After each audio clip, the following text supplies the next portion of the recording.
İndi baxın, üzr istəyirəm, baxın Özbəkistanda nə baş verir, Qazaxstanda nə baş verir, Gürcüstanda nə baş verir, hansı sürətlə artımlar gedir.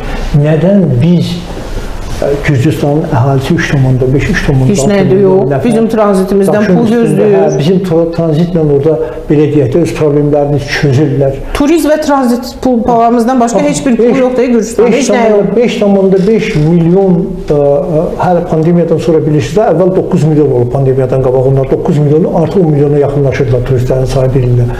İndi pandemiyadan sonra bunu bərpa eləyirlər. Hər ildə 25-30% arta gəlirlər. Deməli, artıq 5,5 milyon nəfərə çatıblar.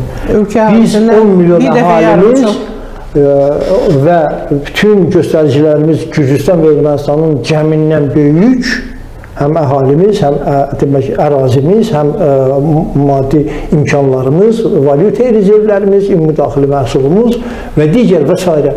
Bizə cəmsi 2,5 milyon turist gəlib. Niyə? O hesabla, yəni Gürcüstan hesabı ilə bizdə 15 milyon turist gəlməlidir. Yəni əhali, ərazi və s. baxımlardan və o hekayələr, biz Heydər bəylə bura veriliş başlamamışdan sonra söhbət edirik. O hekayələr, sizlə söhbət edirik. Hekayələr, nə qədər hekayələrimiz var?